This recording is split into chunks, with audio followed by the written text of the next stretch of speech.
Whales, Balanoptera musculus, are the biggest animals ever to exist on Earth. They can weigh upwards of 150 tons, which is more than the largest dinosaur. But the blue whale is not the biggest. That title goes to, well, it depends on what you mean by big. The tallest may be a redwood tree, Sequoia sempervirens, nicknamed Hyperion in California. At a towering 115 inch, this giant is taller than the Statue of Liberty at 93 m. Show it's 25% tall. The most extensive organism is a very old, humongous fungus that covers a whopping 2,385 acres in a national forest. At the base of the tree, bunches of honey mud Armillaria solidipes appear. They're the fruiting bodies produced by the fungus. The fungus lives out of... Imagine if apple tree, Malus domestica, grew underground and only the apples were visible to us. That's basically what the fungus does, except that it spreads its mycelia not just through the soil, but also through the roots and bark of trees. The fungus attacks trees and steals their nutrients, so it can continue spreading.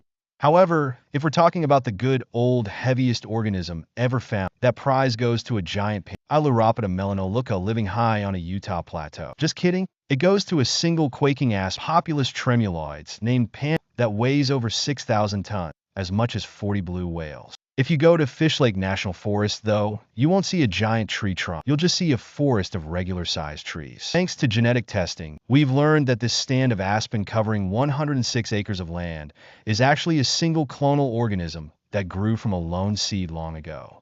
That single tree was able to spread so much because its roots send up shoots that grow into what look like individual trees. Since all 47,000 trees are part of the same organism, the forest behaves somewhat unusually. For example, the entire forest transitions simultaneously from winter to spring and uses its vast network of roots to distribute water and nutrients from trees with plenty to trees in need. Speaking of water, if you include water when weighing these giant organisms, then the humongous fungus might actually weigh more than Pan. Foresters, at least, care only about the mass actually produced during growth, the dry mass. And since fungi are mostly water pando winds, either way, it's likely that some of the below-ground connections, whether roots or mycelia, have become severed over time, meaning these giants are probably made up of smaller, but still ginormous and genetically identical patches. And finally, because of the extensive testing required to confirm biggest anything claim, the fungus and aspen can only profess to be the largest living organisms ever found. There may be even bigger monsters lurking right under our feet, just waiting to be discovered.